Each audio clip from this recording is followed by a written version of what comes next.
Fort Cornwallis in Penang is presently undergoing massive restoration. This will only be completed and open to the public next year in July 2025, but I was privileged to be given an exclusive tour of the fort ahead of its opening.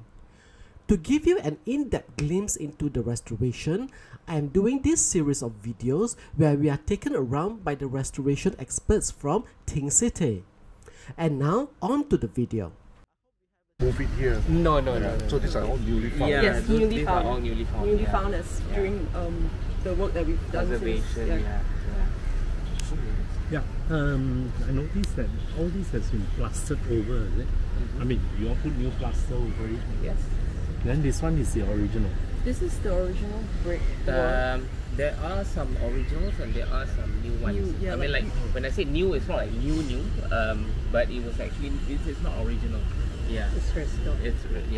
But this one is what the fort should have been years ago, and you all have restored it back. The plaster. Yes. Because when we first came, first of all, like I said, because of the level, it was actually higher, and then when you step on in the room, you can, it feels a bit, claustrophobic because of the it is being small and all that, right? And all these storerooms actually suffers a lot from cracking and penetrations of water and a lot of rising dam, a lot of issues to the old buildings lah. So these are some of the things that we did intervene in terms of putting in working in with all the traditional building materials and to do all the repairs and the reason why we use this kind of materials, because the kind of materials that you have to use is actually, it has to be compatible and suits the needs to the kind of problems and issues that we had here at the time. The walls of the fort, is it bare bricks or is it plastered originally? Originally it's actually plastered. Sorry, I might have to. The plastered, was it originally plastered? It was originally plastered. You can see some remnants of the plaster there. Yeah. But it's not necessarily fully lime plaster. Some of them have been mixed with cement plaster, but not the cement, maybe so that happens in a lot of areas in Georgetown. But what you can see here is we use all local material. We've used metakaolin, lime, sand, aggregate. That will be one of the storerooms later on. You can see the real material that we use. All locally sourced. All locally sourced. Okay. Nothing is imported from overseas. So we work with local materials on local projects, and that is, I think, very important, showing that how local products can actually be used for conservation to a very high level. Quality. Did you all manage to find freshwater wells within? That's a very good question. That relates to the moat. Okay. Wells to supply drinking water to the troops. We haven't found any wells within here, but we are using groundwater to recharge the moat when you see it later on. So it's actually groundwater. We're not using any potable domestic water. And because some historic documents stated that there are freshwater wells within. That's actually a well that we found in one of the. It's actually the one. I don't know what room is it called. The one that connects to the moat one. Yeah. The old jail. But it's actually, in terms of the level, it's like very low, and as of now we don't have like a solid plan on how to deal with that room, because a lot of problems and issues in terms of different levels, and then suddenly we do found that well underneath at the very low level. So it kind of like, in terms of we're KIV for that for now lah. Yeah, but we did found a well. Yeah. So the water would be saltish, isn't it? So near the sea. Salt water probably it's a mix, right? Yeah, it's a bit brackish, but that is if we leave the moat unlined. also height dependent. We monitored the water table against the height. Oh. Yeah, but currently the new mod is not salty. It's from a deeper source. Yeah. And all this, just to explain back in terms of so this conservation and restoration effort that we did. Of course, we followed our main reference is the conservation management plan, which is the very first document that we first have to produce and develop, that we did together with the Aga Khan Trust and all our partners. And we work very closely with also Jabatan Warisan Negara, so that we just want to make sure whatever that we do here is in line with all the acts that the Malaysian government has. And following the CMP, in the CMP, we have CMP today. We don't have, is it? Okay, so in the CMP, it also explains all the phases that we have, in terms of the conserving. And this is actually just, I would say, half of it. Yeah, and it's a long way to go. And if we're talking about reinstating back the north and the east part, that's going to take a lot of other years. And when of course when fund is available. Yeah. So maybe Another question. Ultimately, will the amphitheater be removed? Because this modern, Yeah. For now, there are no plans yet, but in the years to come, we will look into that as well. Yeah. Because right now our focus is the storerooms and the moat. But we wouldn't. Well, there will be plans to actually deal with it, lah. But I just can't say that we will remove it, because most of the time when we deal with something, it's going to be a collective decision that we have to, check with all our stakeholders. But I'm sure at some point, because we'll just go back to our CMP and the thing about bringing back the fort to its prime. So yeah. Okay. Thank you.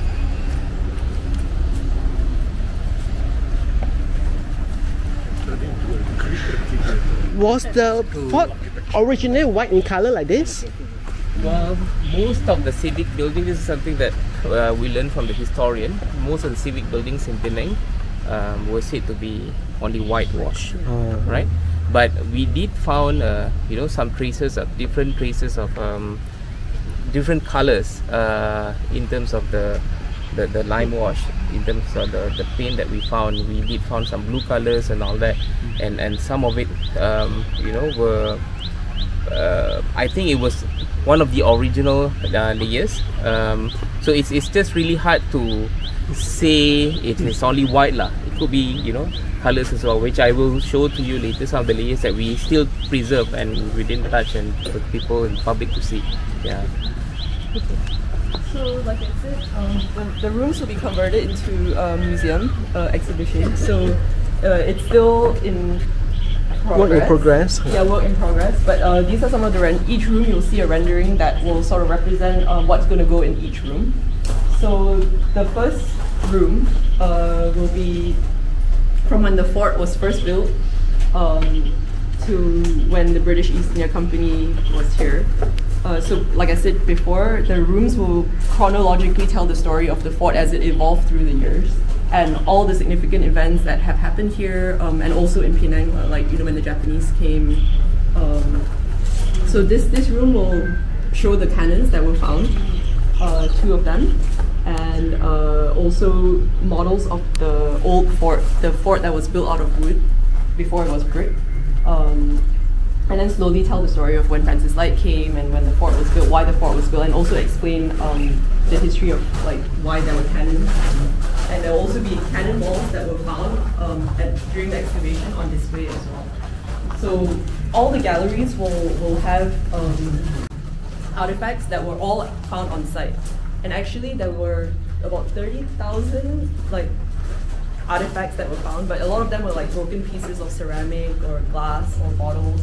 But there were some quite significant findings as well, like I said, cannonballs. There were also bullets from the Japanese time, ammunition. There were whole bottles of soda bottles that have F&N written on it, so it's from back in the day. There were Marmite jars. What else? There's like Like old bicycle parts. yeah, like The bicycle famous, parts. We call that bicycle depot. Like burnt bicycle seats. There were even biscuits, like cookies, but that were charred. So that's how they were. Like usually, food material they disintegrate and they waste away, right? But because it was carbonized, so it actually you can actually see it's like the cookie. So yeah, it's quite interesting. And during the conservation and archaeological process, we also did found Bombs, yeah. mortars, yeah, like real bombs, like that. Even some of it were live ones. I remember there were series of findings that relates to bombs, which we had to like call the experts from PDRM. Yeah.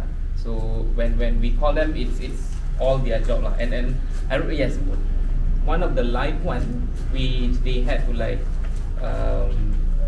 what do you call that? Explode it on site, right? Was in seawall. Yeah, in seawall. The ones here, there were I think 2 that we found, but it wasn't the live ones lah. Yeah, but it's still intact in like mortar form. Yeah. Do you find any human remains here? We did not find any human remains. We did found there were some surprises. We found some bones which we thought it was human remains, but luckily it was not. It was just only animal bones. Yeah. So this, I believe, was the original. Yes, this was when we discovered how it was, and then what we did was just to, make good of, in terms of repointing of the mortars, putting it back in positions as how it was found. Yeah. So this floor is not finished yet. It's not will finished be, yet. The floor will be finished, but you'll see all the other rooms they haven't finished for. So you can. Where are the prisons? Oh, where the prisoners were held. Prisoners. I think it's in that room, right? Where were the we don't know exactly for sure I don't where. think because this is not a prison. This is Magazine. Storeroom. Yeah. Because when Pu Tiantek was arrested, he was brought to Fort Cornwallis for incarceration. I don't think the storerooms were used as the prison. I think it might be that room at the side, maybe. Yeah, Yeah. probably. But originally it was never built for a prison. Yeah. Yeah. It was during the Penang riots of Penang riots. 1867 that it was used as a temporary prison. Yeah. Then it could be, I don't know, one of the rooms. Yeah. But the rooms were primarily used for storeroom, like storerooms, like where they held. Well, when the Japanese were here, they stored like ammunition. Okay.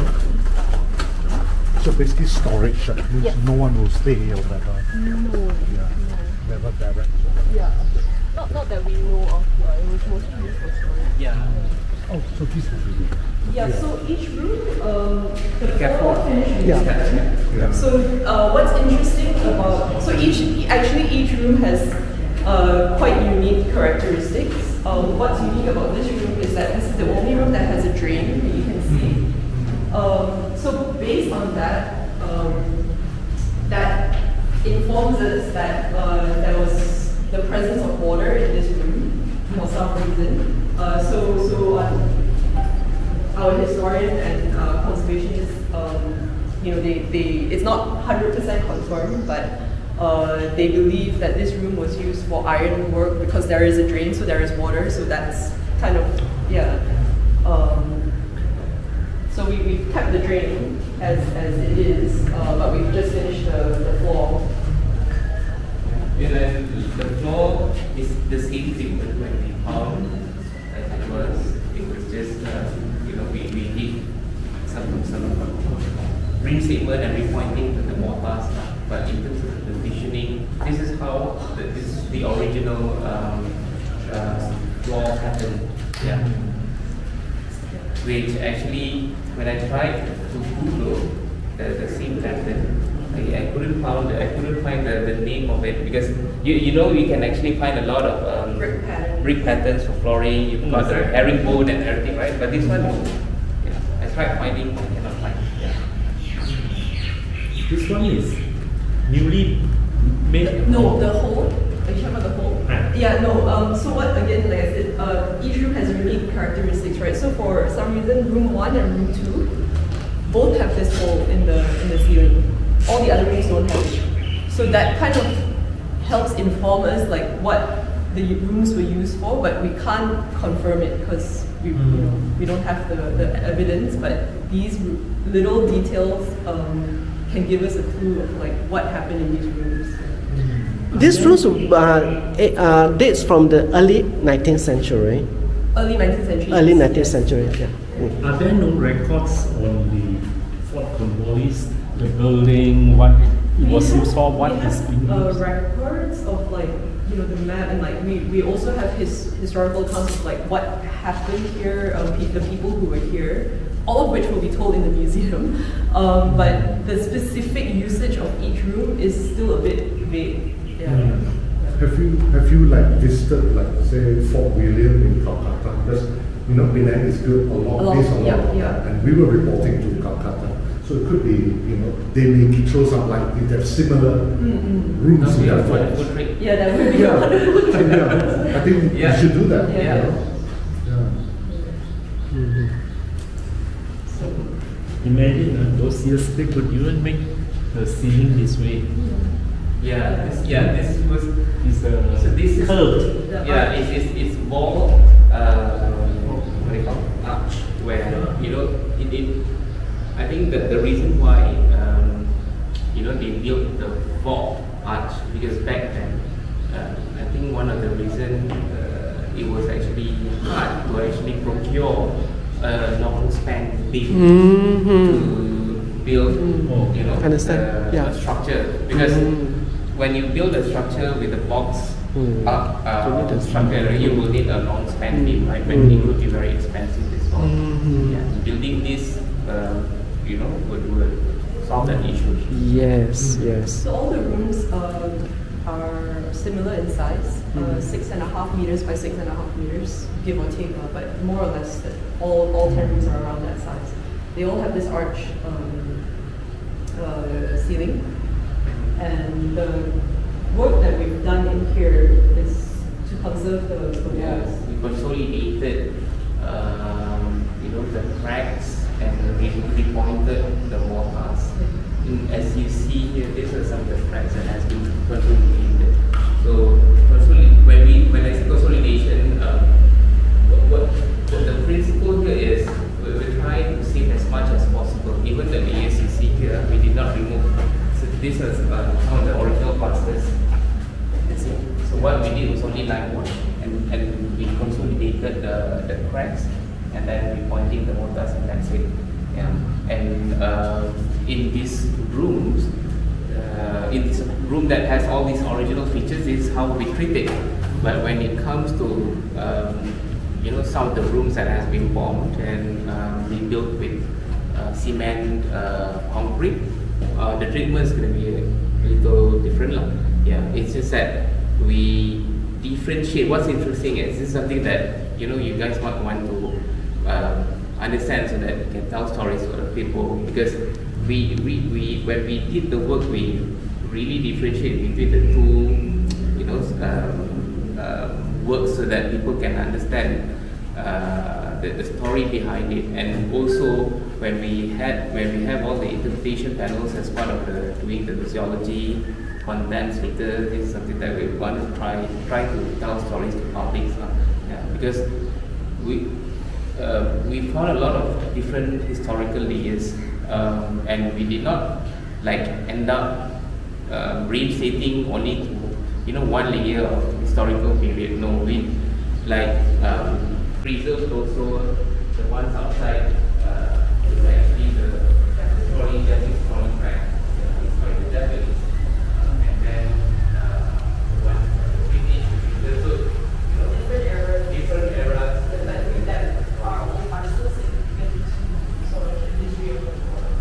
So even though we said we want to restore the fort to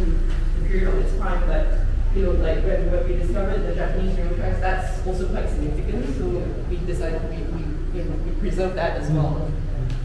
And did you all manage to find the traces of the warehouse, the 3 warehouses that the Japanese built? 3 warehouse. Yes. The Japanese rebuilt. From what I understand, what we found is the. Maybe you can move outside and I can show you.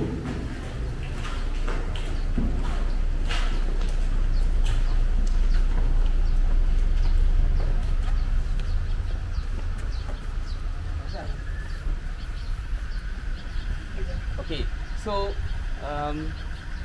if you see from here, okay, the facade is actually different.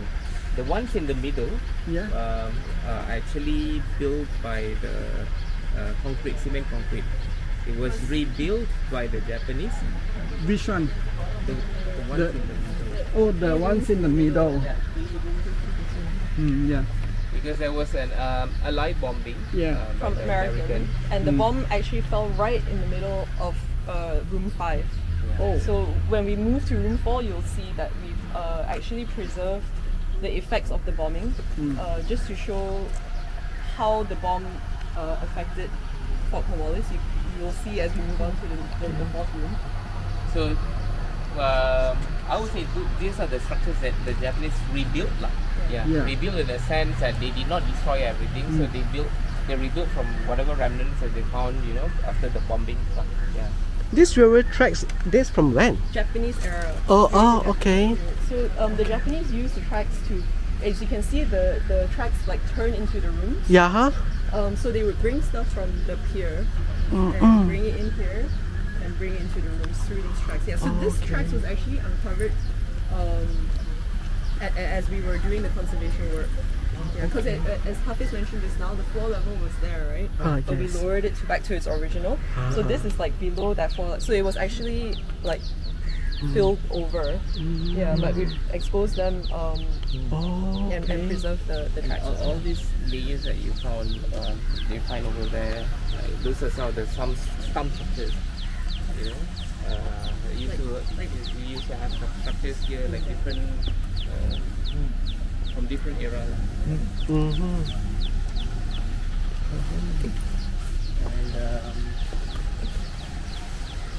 don't know. Another. So you see that the floor here is different from that room, but also it's a traditional technique that we use. The patterns, the brick pattern is the same, but we use like the terrazzo, more terrazzo finish over here. But the conservation of the arch and everything, all the materials we use are the same as the first 2 rooms. So if you realize the pattern of what do you call that divides all these patterns of flooring, actually rethinking back how the old floor pattern was, because some of the rooms, when we found the floor, it was in a really, really bad condition. Some of the rooms were in rather not really bad, but like in quite a good condition. It requires only a little bit of making good and repointing, and that's it. But the ones that were in a really bad condition, we couldn't really save a lot. So this is how we treat the floor to be. But the treatment of the floor, as I say, we use only the traditional building material. There was no cement in it, because one of the reasons, I think, in terms of the usage of material is very important, because every building tends to suffer a lot from rising damp. Right? And all around town, I'm pretty sure you're well aware of this issue that heritage building has. So one of the ways to actually tackle that issue is to use non-cementitious material, breathable material, and highly porous material. Because the reason being is, this is something that I can explain to you in the materials rooms later. The reason being is only because it's actually simply because the structure of the heritage building, most of the heritage buildings are actually built with clay bricks. So our materials, our base material are made of clay bricks. So I would say it's compatible. The science and the whole reaction and everything, I'll explain to you later. It'll be a lot clearer when I show you later. Just to be clear, the materials we use to conserve the rooms, there's no cement in it. Yeah. So that's like one of the key messages that we No cement, local material, we procure everything locally. In a way, it's the same as the shop houses in Georgetown. I think they have to do more or less the same, otherwise they are going to suffer from them also. A lot of the What are these two squares for? some of this is some of the opening. It used to be an opening, but when we found it like this, and we did not open it. Because it could be an opening that was done later. It's not an original opening. So we imitated how it was when we got the places to just to show that there was an opening here, we don't want to open it fully. The doors the wooden, the timbers of course are original. We try to make it as close as possible to its original, following its original design and everything. But our only reference was from the pictures from like a very high aerial pictures. I wanted to say drone picture. There was no drone back then. It looks like a drone picture actually, and it shows all the heaters. No, It's not. Yeah. But it's all, again, it's made to look to be as original as possible. But this is cast iron. Yeah. It's a cast iron hinges.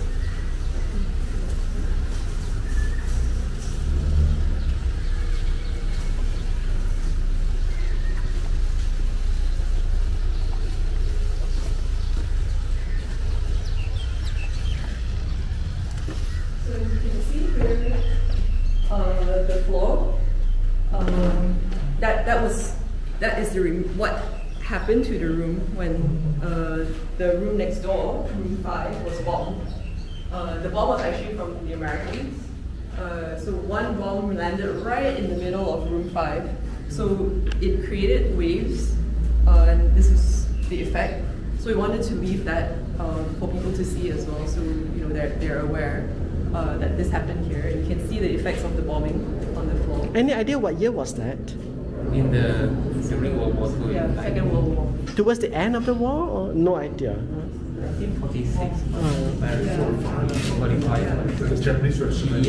Yes. So did the wall collapse? Yes.